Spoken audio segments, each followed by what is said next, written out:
fills me in the air, it shivers cold and thin.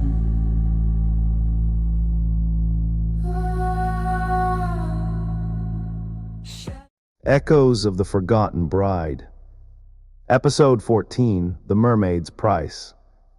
Wishes are dangerous things. They seem so simple, so innocent, just a desire, a hope, a better future than the one you have. But wishes have weight, they disturb the balance, they demand payment, and the ocean always collects what it's owed. Always. This is the 14th echo. Theo Dalton was a good man, everyone said so. Kind, hardworking, the type who helped elderly neighbors with their groceries, who donated what little he could spare, who never complained even when life was unfair. And life had been very unfair to Theo. He was a fisherman, like his father before him, like his grandfather. The Dalton family had fished Haven's End's waters for 4 generations. It was honest work, hard work, but it provided, barely. Theo lived in a small house near the harbor with his sister. Clara, she was 19, beautiful, brilliant, and dying. The illness had no name. The doctors called it autoimmune, degenerative, untreatable. Her body was attacking itself, slowly shutting down. She had months, maybe a year, definitely not longer. The medical bills were destroying Theo. He'd sold everything he could, taken loans he couldn't repay, worked double shifts until his hands bled, but it wasn't enough. It would never be enough. He couldn't save her, and that knowledge was killing him almost as fast as the illness was killing Clara. One night, after a particularly bad day, after watching Clara struggle to breathe, after holding her while she cried from pain, Theo went to the docks. He sat at the edge, feet dangling over dark water, and he wept.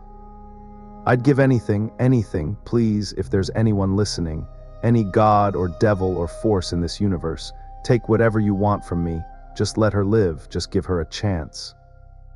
The water rippled, not from wind, from something else, something beneath. Theo looked down, saw movement, a shape rising. A head broke the surface, a woman or something woman-shaped. Her hair was kelp and silver. Her eyes were black as deep water. Her skin was pale as sea foam. She was beautiful in a way that hurt to look at, too perfect, too alien, too real. Theo scrambled back, fell on his ass, stared, "What are you?" The creature tilted her head, curious, bird-like. Her voice was strange, layered, like multiple voices speaking in unison. I am what you called, what your wish summoned. I am debt and bargain and exchange. I am what the ocean sends when humans beg. You're a mermaid, like the stories. The creature's mouth curved, not quite a smile. I am older than your stories, but yes, that word will do. You made an offering, anything, you said, for your sister's life. I am here to collect. Collect what? I don't have anything. That's the problem. I'm broke, I'm desperate, I have nothing to give. The mermaid pulled herself onto the dock. Her tail, iridescent scales that shifted colors in the moonlight, remained in the water, but her torso was human. Mostly, too pale, too perfect, slightly wrong in ways Theo couldn't articulate. You have plenty, you have health, luck, fortune, love, you have the things the ocean values, and I can redistribute them. I can give your sister what she needs, healing, time, life, but the ocean requires balance. What you gain, another must lose. What you wish for, you must pay for. That is the law. Theo's mind raced. I don't understand. You can heal Clara, really heal her. Not I the ocean, I am merely the intermediary, the one who arranges the exchange. You wish for a good catch tomorrow, I grant it, but your neighbor's nets come up empty. You wish for your sister's health, I grant it, but someone else suffers in her place.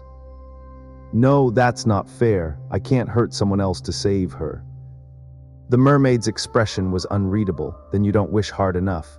Humans always claim they'd do anything, but when the price is named, they refuse. That is why you suffer, not from cruelty, from your own limitations, your own moral cowardice. It's not cowardice to refuse to harm innocent people. Isn't it, if your sister dies, and you could have saved her but chose not to because you feared consequences, how will you live with that? How will you face her in those final moments knowing you had a choice and chose your conscience over her life? Theo felt sick, this was wrong, all of it. But the mermaid was right about one thing: he would do anything, almost anything, to save Clara. What if the price only hurt me? What if I paid, not someone else, me? The mermaid considered, that can be arranged, but the payment must be equivalent. Life for life is too steep, but perhaps, a good catch, to pay for her medicine, that is small, manageable, will you pay? What would it cost? Your warmth for one day, you will be cold, shivering, uncomfortable, but your nets will be full, enough to pay for this month's treatment. Is that acceptable? Theo hesitated, then nodded. Yes, that's acceptable. The mermaid touched the water, it glowed faintly. It is done. Fish when the sun rises. You will catch more than you've ever caught, and tonight you will freeze. She sank back into the water, disappeared. Theo waited for something to happen, then the cold hit. Sudden, absolute, his teeth chattered, his body shook violently. He couldn't get warm, couldn't stop shaking. He stumbled home, piled every blanket he owned on himself. It didn't help. He didn't sleep, just shivered until dawn. Then, exhausted and still freezing, he took his boat out. The catch was incredible. His nets came up so full he could barely haul them in. Fish, lobster, even a few rare species that would bring premium prices. In one morning, he made enough to pay for Clara's treatment, with money left over. But another boat 50 yards away caught nothing. The captain cursed, pulled up empty nets, again and again. Theo watched, felt guilt twist in his stomach. That should have been the captain's catch. The ocean had taken from one to give to another. But Clara got her medicine, and that night she breathed easier, slept through the night for the first time in weeks. Theo went back to the docks the next night. The mermaid appeared without being called. You return, you wish to bargain again. Clara needs more. The medicine helps, but it's not enough. She's still dying, just slower. Then wish for more, pay for more. The ocean is patient, the ocean is fair. It will give you whatever you need for the right price. What if I wished for her to be fully healed, completely cured? What would that cost? The mermaid's black eyes studied him. That is substantial. A life saved, a death reversed. The price would be steep. Someone else would sicken, someone else's body would fail. Are you willing to pay that? No, not if it hurts someone innocent. What if it only hurt me? What if I took the illness, gave her my health? The ocean does not work that way. You cannot simply trade places. The balance must be maintained through distribution, through many small exchanges, but we could do this. Make her healthier, week by week, each wish costing you something, your sight, your hearing, your strength, piece by piece, until she is well and you are diminished. Is that acceptable? Theo thought of Clara, her smile, her dreams of college, of a life she'd never get to live unless he did this. He thought of living without sight, without hearing, without strength. He thought of being less so she could be more. Yes, that's acceptable. Over the next months, Theo made wishes, small ones, careful ones. Each time Clara improved, her color returned, her strength, her hope. She started talking about the future, about applications to university, about the life she'd have. And each time Theo paid. He wished for her lungs to heal, paid with his sense of taste. Food became ash in his mouth. He wished for her pain to ease, paid with dreamless sleep. He no longer rested, just existed in the dark.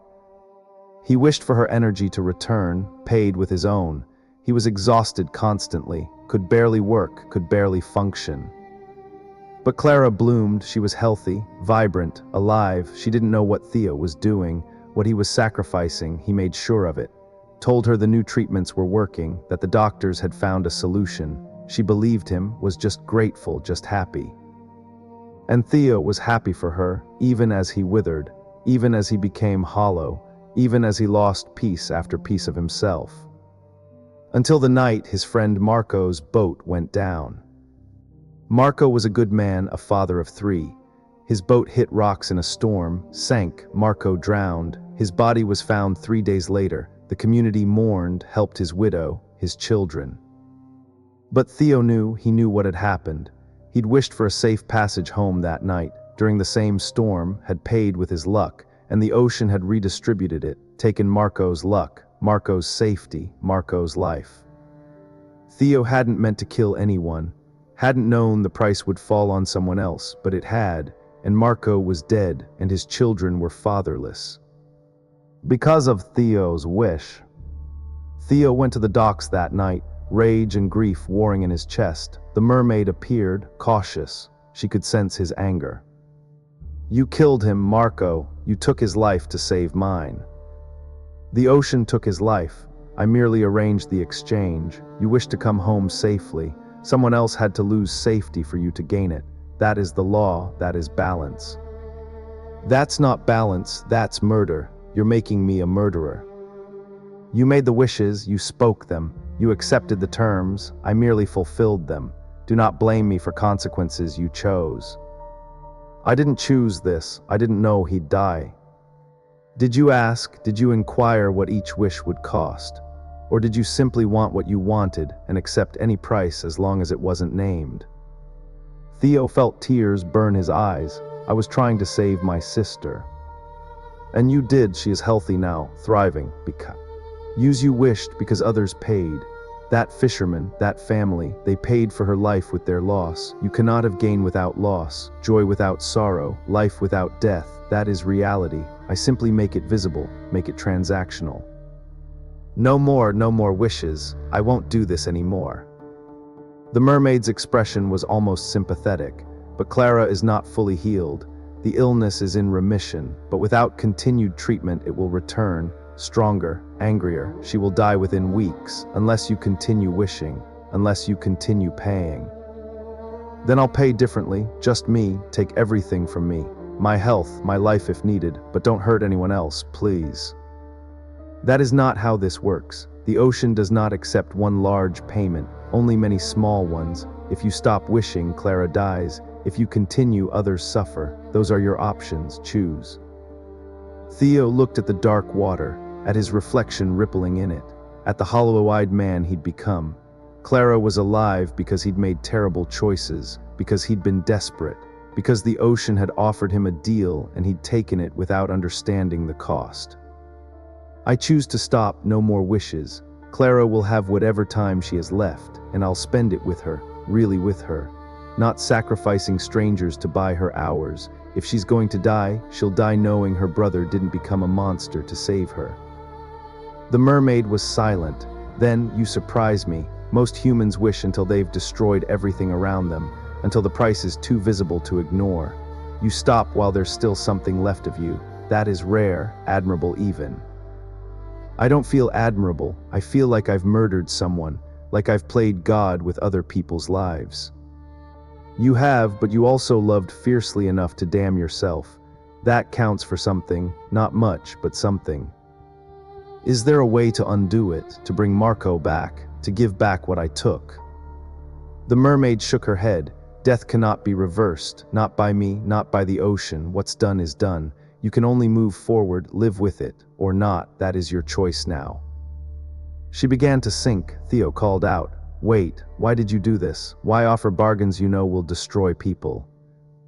Her maid paused, half submerged. Her black eyes reflected moonlight. "Because I was once like you, desperate, loving, willing to pay any price. I wished, bargained, sacrificed, and I lost everything, became this.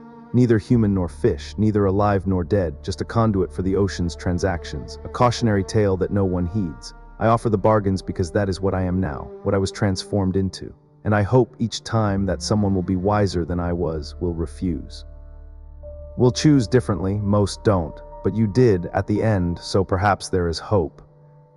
Then she was gone, swallowed by dark water, leaving Theo alone with his choices, his consequences, his grief. He went home to Clara. She was awake, sitting up, looking better than she had in years. She smiled when she saw him. "Theo, I've been thinking about university, about life. I feel like I've been given a second chance, and I want to use it, really use it." Theo sat beside her, took her hand. "Clara, I need to tell you something about why you're better, about what I did." He told her everything, the wishes, the prices, Marco, the mermaid, all of it. Clara listened, her face cycling through disbelief, horror, grief, and finally understanding. When he finished, she was crying. "You did that for me, Theo. I never wanted that. I would never want that." I know, but I couldn't watch you die. I couldn't do nothing. So you did something terrible instead, something that killed an innocent man, left 3 children without a father. Theo, how do we live with that? I don't know, but we do. Together, we face it. We acknowledge what was done. We try to make amends. We live lives worthy of the sacrifice, even though we never wanted it, even though we'd undo it if we could. Clara held him while he wept. 2 siblings who loved each other so much they damned themselves, who had to find a way to live with impossible choices, with unforgivable consequences, with love that had curdled into tragedy. Over the next weeks, Clara's health held, the remission lasted, but she changed, became serious, focused. She visited Marco's widow, helped with the children, didn't explain why, just offered support, presents, whatever she could give. Theo did the same, worked Marco's old fishing routes, gave the catches to his widow, paid for the children's schooling. It didn't erase what he'd done, didn't bring Marco back, but it was something, a small attempt at balance, at restitution. And he never went to the docks at night again, never wished, never bargained, never asked the ocean for anything. He fished during the day, caught what he caught, accepted what the water gave freely, nothing more. Clara got sicker again 6 months later, the remission. Ending, the illness returning, as the mermaid had predicted. Theo held her hand, watched her decline, and didn't make a single wish, didn't try to bargain, just loved her. Was present, gave her what he could, himself, his time, his attention. She died on a Tuesday, peacefully, in her sleep. Theo was holding her hand. She'd lived 6 months longer than any doctor predicted, 6 months of quality time, of clarity, of being present with each other. It wasn't enough, it would never be enough, but it was real, earned, not stolen from someone else. At her funeral, Marco's widow approached Theo. I know what you did. I don't know how I know, but I do. You saved her. And he paid the price. Theo couldn't speak, could only nod. She touched his arm. I'm angry. I'll always be angry, but I also understand. Love makes us capable of terrible things. The question is whether we learn from them, whether we become better or just more terrible. You stopped. You chose her death over more harm. That counts, not enough to forgive, but enough to acknowledge. She walked away. Theo stood at Clara's grave, alone, changed, diminished, but still himself, still human, still capable of choice. The ocean had offered him everything, and he'd taken it until he understood the cost. Then he'd stopped, had chosen grief over complicity, had chosen to let go rather than destroy more lives. It was the hardest thing he'd ever done, harder than any work, than any physical pain, to love someone enough to let them go. To refuse to sacrifice strangers for their life, to accept loss rather than create more loss. That night Theo saw the mermaid one final time. She surfaced near his boat, silent, just watching. He met her black eyes, found no malice there, just recognition, just the understanding of someone who knew what it meant to love desperately, to choose badly, to live with consequences. I'm sorry for what you became, for what the wishes cost you. The mermaid's expression was unreadable, as am I for all of us who loved too fiercely, who bargained too desperately, who learned too late that some prices are too high, even for love, especially for love. Then she dove, disappeared, left Theo alone on the dark water with his memories, his grief, his hard-won wisdom. He never saw her again, never wished again, never asked the ocean for anything but fish, and even that felt like a negotiation, a transaction he had to be careful with. Because he'd learned, the ocean always collects, always balances, always ensures that every wish costs someone something. And the only way to break that cycle was to stop wishing, to accept what came, to live with limitation, with loss, with the beautiful, terrible reality of being human, of having finite power, finite resources, finite ability to control outcomes. To love without possession, without bargaining, without trying to bend the world to your desperate will. Just to love and let go, and live with the ache of what you couldn't change, what you couldn't save, what you had to release. That was the price no one wanted to pay, but the only one worth paying, the only one that didn't destroy everything around it, the only one that let you remain human, flawed, grieving, but yours, still yours. The sea remembers every wish, every bargain, every desperate prayer, but it offers no mercy, no forgiveness, only transaction, only balance, only the cold arithmetic of gain and loss. And the wisest thing we can do is stop asking it for favors. Stop trying to negotiate with forces that don't care about our suffering.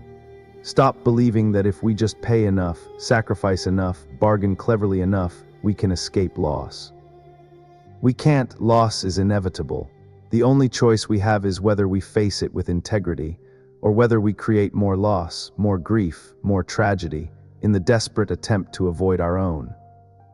Choose wisely, choose humanely, and when the ocean offers you everything, have the courage to refuse. This has been Echoes of the Forgotten Bride, Episode 14, The Mermaid's Price. Join us next time for Episode 15, Whispers in the Brine. Until then, remember that love doesn't require us to destroy the world. Sometimes it requires us to let go, even when it breaks us, especially then. Shadows and